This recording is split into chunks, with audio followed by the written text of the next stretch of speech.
My name is Jimmy. What's up, you guys? Jimmy here, back at you with another review for Arrow Season 4. And this is the second part to the Flash Arrow crossover. And it's the 8th episode, titled Legends of Yesterday. Which, just like I said in part 1, loved the episode. Overall, loved this whole entire crossover.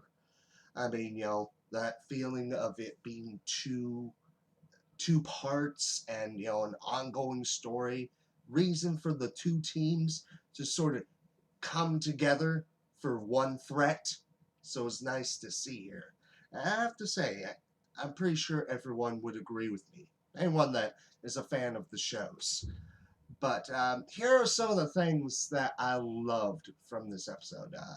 First, we get to see a sort of backstory / memories of Kendra, Carter, and even Vandal Savage. Back in ancient Egypt, which is where they originally came from, and pretty much we see that they were given the reincarnation stuff, and for Vandal, the immortality from a meteor shower, which I have to mention, they kind of do change on Vandal's origin. Because originally, he did come from 50,000 BC. So he was an actual caveman before he became an immortal. But, at the same time, I think it was interesting to see their own little take. I guess they just wanted something to more fit with how the Arrowverse, as it's called, to fit in there. But another thing is, like, we saw how much more of a threat that Vandal is in this episode, because I have to say he does seem like more powerful looking and more villainous in this episode, which they kind of do. We see that they come up with an idea, but thanks to Oliver's head not being in the game because of the stuff with finding out that he has a son finally, which that was kind of an interesting cliffhanger from last night, because we saw this like season 2 initially when this was hinted at, so nice to see a little bit of that, and we do see that because of him said not being in the game, everyone dies. But Barry, just like from season 1 of The Flash, he goes back and he sees that little mirage of his future self, and he travels back in time to kind of stop it.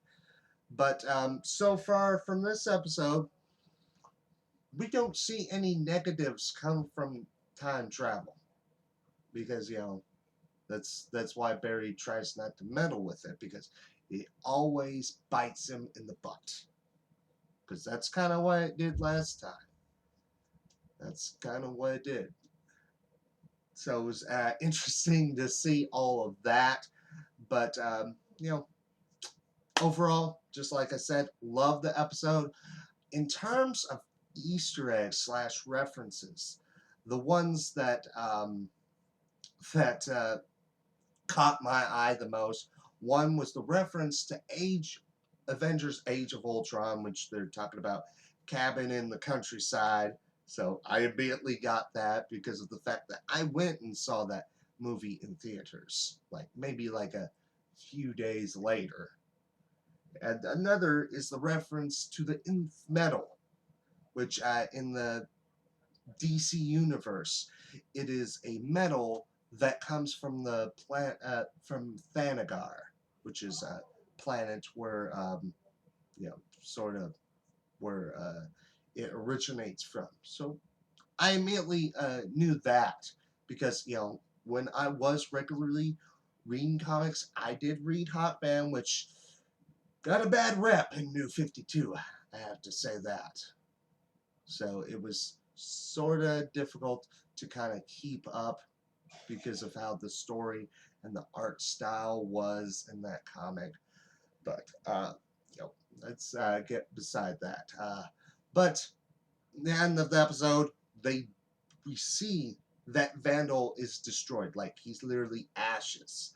So I'm like thinking to myself, I'm like, how is Vandal supposed to be a threat in Legends of Tomorrow? And then you see Merlin freaking scooping up his ashes like, you owe me one. I'm like, oh my gosh, really? Really, Merlin? I mean, you were already scared of him. So what do you need help from an immortal for? Power? That's that's the only thing I could see. So it makes sense. So in a way, it's still set up a little bit more on Legends of Tomorrow, even though we don't have that little meeting that we've seen in both trailers for the show, which it will be on Thursday, January 21st, I believe. So I'm definitely really looking forward to seeing that, and definitely excited for it, I have to say, because I like all these shows in the Arrowverse. And that's pretty much my entire thoughts on the episode. Let me know yours down in the comments below, as well as the question I asked last night, which is, what DC character, it could be a person that at one point was a hero or a villain, would you like to eventually see in the Arrowverse? I said Ted Kord. This is just an opinion-based question. I just if you're going to comment about it, say what character you would want to see. I'm not saying it's definitely going to happen, but just Ted Kord, I mean, he's had what, like 3-4 references? So it'd be nice just to see the man himself, is what I'm saying. Is what I'd like to see. And check out my review on the first part of the crossover episode, as well as past episodes of Arrow and the Flash. And be on the lookout next week for my reviews for the mid-season finales on both shows. And my name is Jimmy, and until next time, bye.